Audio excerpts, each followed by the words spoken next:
മദീനയിൽ നിന്ന് മക്കം ഫതഹിന് പ്രവാചകൻ മക്കയിലേക്ക് കടന്നു വരുമ്പോ ആ പ്രവാചകന്റെ രാഷ്ട്രീയത്തെ കൃത്യമായി നിങ്ങൾ മനസ്സിലാക്കണം. ഇത്രമേൽ അശ്ലീലത നിറഞ്ഞ വാക്കിലൂടെ പ്രവാചകനെ പറഞ്ഞ ഒരു മനുഷ്യൻ മക്കയിലില്ലായിരുന്നു. അദ്ദേഹത്തിന്റെ പേരാണ് കഅബ് ബിൻ സുഹൈർ. ആ കഅബ് ബിൻ സുഹൈർ പ്രവാചകന്റെ അടുക്കലേക്ക് മക്കം ഫതഹിന്റെ അന്ന് വരുന്നുണ്ട്. അടുത്ത് നിൽക്കുന്ന രക്ഷാധികാരി, സുരക്ഷാ ഉദ്യോഗസ്ഥനായി നിൽക്കുന്നത് സിംഗിൾ സ്പിരിച്വൽ ഡൊമീനിയൻ എന്ന് വെസ്റ്റേൺ കൾച്ചറിൽ വെസ്റ്റേൺ എഴുത്തുകാർ രേഖപ്പെടുത്തി ഉമർ ഇബ്നു ഖത്താബ് റളിയല്ലാഹു അൻഹു ആണ്. ഉറയിൽ നിന്ന് വാള് പിടിക്കുമ്പോ, ഉറയിൽ നിന്ന് വാള് വരാൻ ശ്രമിക്കുമ്പോ പ്രവാചകൻ കയ്യിൽ പിടിച്ചിട്ട് പറയുന്നുണ്ട്, ഉമറേ, അവന്റെ കയ്യിൽ നിന്ന് അവനെ ഒന്നും ചെയ്യാൻ പാടില്ല. കാരണം അവന്റെ അഭിപ്രായത്തെ മാനിക്കേണ്ടതുണ്ട്. ജനാധിപത്യം എന്താണ് എന്ന് ഈ സമൂഹത്തിന് പറഞ്ഞുകൊടുത്ത പ്രവാചകൻ സല്ലല്ലാഹു അലൈഹി വസല്ലം, പ്രവാചകന്റെ സ്നേഹരാജ്യം അത് ജനാധിപത്യ അധിഷ്ഠിത രാജ്യമായിരുന്നു. എന്റെ പ്രിയമുള്ള സഹോദരങ്ങളെ, പ്രവാചകനെ ആക്രമിച്ചവർ, പ്രവാചകനെതിരെ തിരിഞ്ഞവർ മക്കം ഫതഹിന്റെ അന്ന് കടന്നു വന്നിട്ട് പ്രവാചകന്റെ അടുക്കൽ വരുമ്പോ അവർക്ക് മാപ്പ് കൊടുത്തു പറഞ്ഞയച്ച വർണ്ണവെറിയുടെ പേരിൽ ലോകത്ത് എത്ര കൊലപാതകങ്ങളാണ്. അടുത്താണ് ജോർജ് ഫ്ലോയിഡ് എന്ന് പറയുന്ന ഒരു മനുഷ്യൻ കാലിൽ കിടക്കുന്ന കറുകറുത്ത ബൂട്ട്സിനേക്കാൾ കറുകറുത്ത ഹൃദയമുള്ള അമേരിക്കക്കാരന്റെ ചെരുപ്പിന്റെ അടിയിൽ നിന്നുകൊണ്ട് അദ്ദേഹം പറഞ്ഞത്, എനിക്ക് ജീവിക്കണം, എനിക്ക് ജീവിക്കണം, തെളികറുത്തു പോയതിന്റെ പേരിൽ എന്നെ നിങ്ങൾ കൊല്ലരുതേ എന്ന് പറഞ്ഞ ഈ അഭിനവ കാലത്തിന്റെ കാലുഷ്യത്തിൽ ജീവിക്കുന്ന മനുഷ്യ 1000 വർഷങ്ങൾക്ക് മുമ്പ് മാനവികതയുടെ വിശ്വവിമോചകൻ പറഞ്ഞു, വലാ അഹ്മറ വലാ അസ്വദ, കറുപ്പിനും വെളുപ്പിനും യാതൊരു രീതിയിലുമുള്ള വ്യത്യാസമില്ല.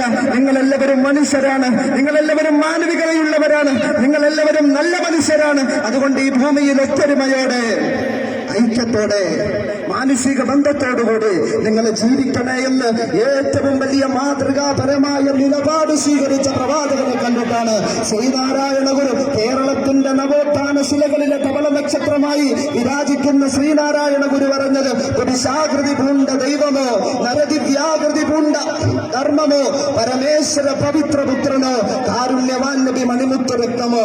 എന്താണ് അദ്ദേഹം പറയുന്നത്? അദ്ദേഹത്തിന്റെ കാഴ്ചപ്പാട് എന്തായിരുന്നു? ദൈവം പുരുഷന്റെ ആകൃതി കൊണ്ട് മണ്ണിൽ നിന്ന് വിണ്ണിലേക്ക് വന്നതാണോ, അല്ലെങ്കിൽ നരൻ ധർമ്മത്തിന്റെ ആകൃതി കൊണ്ട് വന്നതാണോ? ഇനി അതുമല്ല, പരമേശ്വരന്റെ പവിത്രപുത്രനാണോ പ്രവാചകൻ കാരുണ്യവാൻ നബി മണിമുത്ത് രക്തമോ എന്നാണ് മലയാളത്തിന്റെ പ്രിയകവി വെള്ളത്തോളിന്റെ വാക്കുകൾ കൂടെ കടമെടുത്തു പറഞ്ഞാൽ, പെരുത്ത നൂറ്റാണ്ടിനിടയ്ക്കൊരിക്കലേ മരുപ്പറമ്പാമുലകിൽ നടുന്നീശ്വരൻ വൃക്ഷങ്ങളെ തനിക്ക് പാന്തരായി വരുന്നവർക്ക് വിശ്രമിച്ചിടുവാൻ, ലോകത്തിന്റെ മാനവികതയുടെ വിശ്രമ കേന്ദ്രം, നീതിയുടെ വിശ്രമ കേന്ദ്രം, ലോകത്തിന്റെ എല്ലാ സമാധാനത്തിന്റെയും വിശ്രമ കേന്ദ്രം ആദരവായ പ്രവാചകൻ സല്ലല്ലാഹു അലൈഹി വസല്ലമ മാനവികതയ്ക്ക് വേണ്ടി, മനുഷ്യത്വത്തിന് വേണ്ടി നിലനിൽത്ത പ്രവാചകനായിരുന്നു. നമ്മൾ ആർട്ടിഫിഷ്യൽ ഇന്റലിജൻസിന്റെ കാലത്താണ് ജീവിക്കുന്നത്.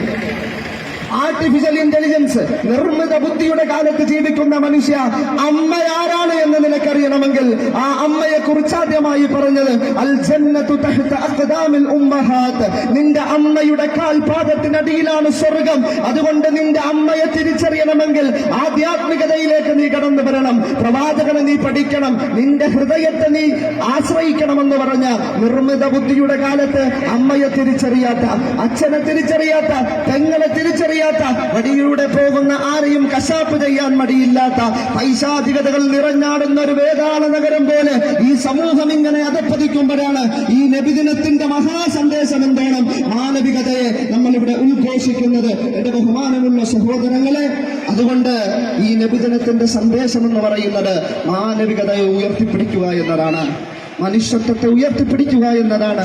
മനുഷ്യർ തോളോട് തോൾ ചേർന്ന് നിൽക്കട്ടെ, മതമേതെങ്കിലും മനുഷ്യൻ നന്നാകട്ടെ, സമാധാനം നിലയട്ടെ, ലോക സമസ്ത സുഖിനോ ഭവന്തു എന്ന് പറഞ്ഞുകൊണ്ട് എന്റെ ബഹുമാനമുള്ള സഹോദരങ്ങളെ, ഈ റാലി കടന്നു വരുമ്പോ കുരുന്നുകളായ ആളുകൾ, കുരുന്നുകളായ